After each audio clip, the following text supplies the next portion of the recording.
Police अगर आपको arrest करेगी तो उसके लिए वारंट की जरूरत है। पर अगर हम बात करें एफआईआर जो लॉन्च होती है, जिसमें कि 154 ऑफ सीआरपीसी की हम बात करें, जिसे कॉग्निजेबल ऑफेंसेस बोलते हैं, एफआईआर से रिलेटेड आपके बहुत सारे सवाल हैं। जैसे पुलिस आपको कब अरेस्ट कर सकती है, पुलिस अरेस्ट करेगी तो क्या क्या कंडीशंस होनी चाहिए। दोस्तों, एफआईआर की हम बात करें तो फर्स्ट इंफॉर्मेशन रिपोर्ट, एफआईआर के बारे में अक्सर आपको सुनने को मिलता है। अक्सर आप सुनते हो किसी के अगेंस्ट कोई एफआईआर लॉन्च हो गई या एफआईआर दर्ज हो गई किसी के भी अगेंस्ट। एफआईआर दर्ज होने के बाद में पुलिस पकड़ लेती है या फिर उसको जेल भेज देती है। ऐसी कई सारी बातें हैं और डाउट्स भी हैं आपके दिल में, क्योंकि होता क्या है कि जितने भी मामले होते हैं नॉन कॉग्निजेबल ऑफेंसेस, ऐसे मामलों में पुलिस 155 में एनसीआर करके छोड़ देती है सामने वाले को। या फिर आप ये समझ लीजिए कि नॉन कॉग्निजेबल ऑफेंसेस के अंदर पुलिस अगर आपको अरेस्ट करेगी तो उसके लिए वारंट की जरूरत है। पर अगर हम बात करें एफआईआर जो लॉन्च होती है, जिसमें कि 154 ऑफ सीआरपीसी की हम बात करें, जिसे कॉग्निजेबल ऑफेंसेस बोलते हैं, जहां पर पुलिस आपको बिना किसी वारंट के डायरेक्ट तरीके से अरेस्ट कर सकती है अगर रीजनेबल डाउट या रीजनेबल कोई भी उनके पास चीज है बोलने के लिए कि आपने वो ऑफेंस किया है। एफआईआर से रिलेटेड आपके बहुत सारे सवाल हैं, जैसे पुलिस आपको कब अरेस्ट कर सकती है, पुलिस अरेस्ट करेगी तो क्या क्या कंडीशंस होनी चाहिए, पुलिस कब आपको अरेस्ट नहीं कर सकती, पुलिस ने अगर अरेस्ट कर भी लिया तो घर में इन्फॉर्म करने के लिए क्या आपका अधिकार है, आपके वकील साहब आपसे कैसे मिलेंगे, और साथ में ही ये कि पुलिस आपको कब पेश करेगी मजिस्ट्रेट साहब के सामने। एफआईआर से रिलेटेड काफी सारे डाउट्स आज मैं क्लियर करूंगा इस वीडियो के माध्यम से। ज्यादा कुछ जानने के लिए फर्स्ट इंफॉर्मेशन रिपोर्ट एफआईआर के बारे में दोस्तों बने रहिए हमारे इस वीडियो के साथ। नमस्कार दोस्तों, फिर एक बार स्वागत करता हूं आप सभी का अपने इस यूट्यूब चैनल पर, जिसका नाम है क्रिमिनल प्रैक्टिस और मेरा नाम है वीरेंद्र वर्मा। जैसा कि आप सभी जानते हैं, हम चीटिंग एंड फॉर्जरी जैसे संगीन केसेस पर डिस्कस करते हैं अपने इस चैनल पर और आपको बताते हैं आपके कानूनी अधिकार। अगर आपका भी नाम आया है किसी भी तरह के चीटिंग या फॉर्जरी जैसे संगीन केसेस में, तो हो सकता है कि ये वीडियो आपके बहुत काम का हो, इसलिए वीडियो को अंत तक पूरा देखें। दोस्तों, जब भी कोई एफआईआर दर्ज होती है तो एफआईआर के कुछ एसेंशियल्स हैं। ऐसे ही पुलिस किसी को अरेस्ट नहीं कर लेगी। पुलिस अगर अरेस्ट करती है तो वहां पर रीजन नोट करना पड़ेगा कि किसी को क्यों अरेस्ट किया और क्यों एफआईआर को दर्ज किया। पुलिस का दोस्तों होता क्या है कि इंफॉर्मेशन सबसे पहले किसी भी केस में पुलिस को मिलती है इंफॉर्मेशन। अब इंफॉर्मेशन बहुत तरह से मिल सकती है।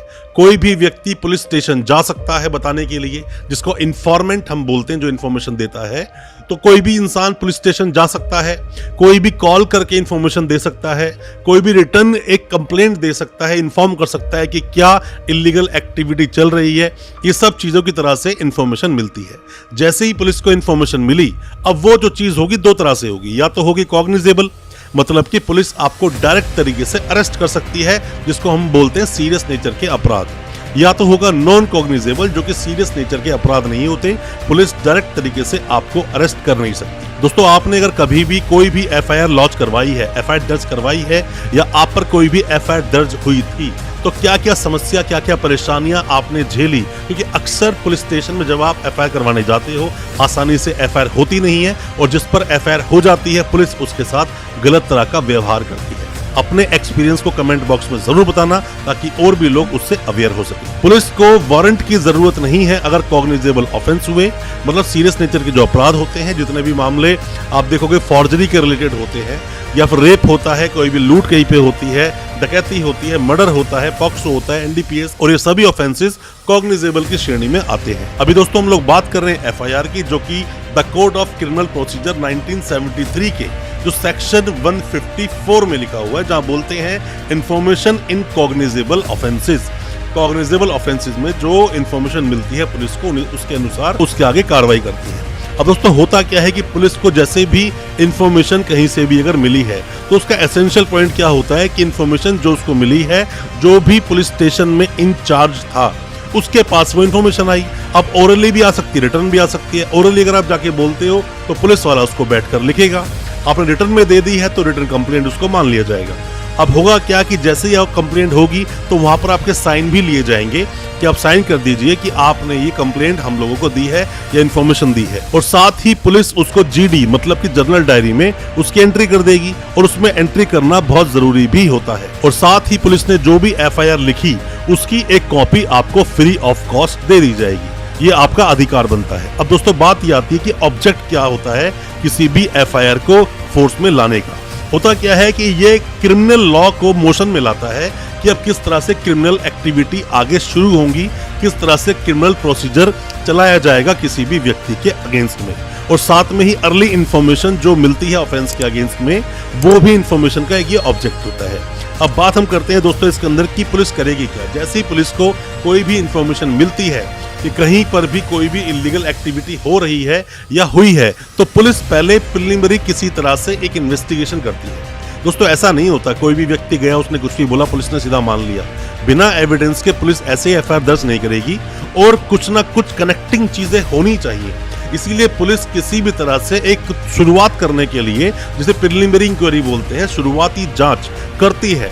उसको कुछ भी उस केस के रिलेटेड चीजें मिलती हैं तो पुलिस वहां पर एफआईआर को दर्ज कर लेती है। सीधा पुलिस दर्ज नहीं करती है एफआईआर। तो लोग ऐसे में क्या करेंगे, अगर ऐसा होने लग जाए तो हर किसी के साथ में जिससे भी रंजिश है, जिससे भी दुश्मनी है, जाएंगे एफआईआर दर्ज करवा देंगे। और दोस्तों एक बार अगर एफआईआर दर्ज हो गई तो एफआईआर ऐसे ही क्वैश नहीं होती, उसके लिए हाईकोर्ट जाना पड़ता है। तो अगर एफआईआर दर्ज हो गई तो एफआईआर दर्ज होने के बाद में या तो पुलिस किसी के भी अगेंस्ट डिस्चार्ज लगाएगी और या तो चार्जशीट को पेश करेगी। पूरी लंबी प्रोसीडिंग होती है।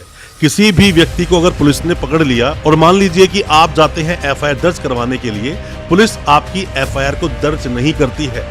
इतनी आसानी से पुलिस दर्ज करती नहीं है एफआईआर। बट हाँ कि अगर आपका कोई पुलिस में कोई सगा संबंधी जानकार हो तो एक बात अलग है, 60 गार्ड से जल्दी काम हो भी जाते हैं। पर मैं आपको बता दूं कि पुलिस एक शुरुआती जांच जरूर करेगी। आपकी मान लीजिए एफआईआर पुलिस नहीं लिख रही है, आप बार बार पुलिस स्टेशन जा रहे हैं, बट फिर भी पुलिस आपको कोई ना कोई टल्ला देकर वहां से भगा देती है।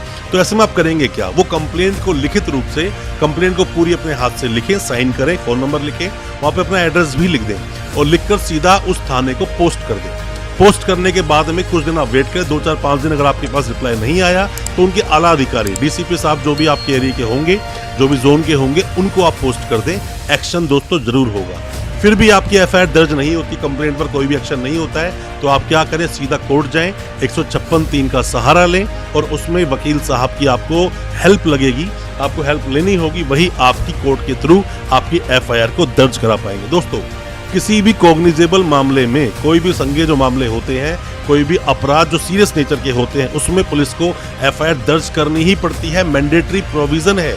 बट फिर भी कई बार पुलिस एफआईआर दर्ज करती नहीं है। मैं 2 जजमेंट्स का आपको हवाला देना चाहूंगा दोस्तों। हमारे देश का जो कॉन्स्टिट्यूशन ऑफ इंडिया है, कॉन्स्टिट्यूशन ऑफ इंडिया के आर्टिकल 141 को अगर आप देखते हो तो 141 आर्टिकल क्या बोलता है, वो ये बोलता है कि अपने देश में कोई भी, सुप्रीम कोर्ट ने कोई भी जो आदेश पारित किया वो एक कानून है, नजीर बन जाएगा वो। आर्टिकल अगर आप 141 की लैंग्वेज पढ़ते हो, law declared by the supreme court to be binding on all courts. अगर एक बार सुप्रीम कोर्ट ने कोई भी लॉ दे दिया, कोई भी वहां पे डिक्लेरेशन दे दिया, तो सभी कोर्ट्स के लिए वो एक बाउंड है, मतलब सबको मानना पड़ेगा। तो दोस्तों 2 जजमेंट्स जो आए, एक तो है ललिता कुमारी वर्सेस स्टेट ऑफ बिहार और दूसरा है स्टेट ऑफ हरियाणा वर्सेस भजन लाल। आप इन दोनों को डिटेल में अच्छे से पढ़ोगे तो आपको समझ आ जाएगा कि पुलिस को आपकी एफआईआर क्यों लिखनी पड़ेगी और वो आपको ऐसे ही मना कर नहीं सकती। पुलिस जब भी दोस्तों कोई एफआईआर दर्ज होती है, उसके साथ ही जुड़ी हुई और इन्फॉर्मेशन कुछ आप इस तरह समझ सकते हैं कि जब भी कोई एफआईआर दर्ज हुई, किसी व्यक्ति को अरेस्ट किया, तो 24 घंटे के अंदर अंदर मजिस्ट्रेट साहब के सामने पेश करना अनिवार्य है, जरूरी है, कानून है। पर ऐसा होता नहीं है। कई बार कई केसों में हमने देखा है कि 2-2, 3-3 दिन तक पुलिस स्टेशन में बिठा कर रखते हैं, और सिर्फ इसलिए बिठा कर रखते हैं क्योंकि आपको कानून का पता नहीं। साथ में दोस्तों एक और कानून ये भी है कि जैसे ही पुलिस ने आपको पकड़ा, पुलिस स्टेशन में रखा, तो 12 घंटे के अंदर अंदर आपके फैमिली मेंबर्स को या आपके जानकार को इन्फॉर्म करना होगा कि कहां पर आपको रखा गया है। और साथ में ही 41D CRPC तो ये भी बोलता है कि आप अपने जो भी वकील साहब आपके हैं, उनसे आप लीगल मुलाकात कर सकते हैं और पुलिस आपको मना नहीं कर सकती आपके वकील साहब से आपको मिलने के लिए।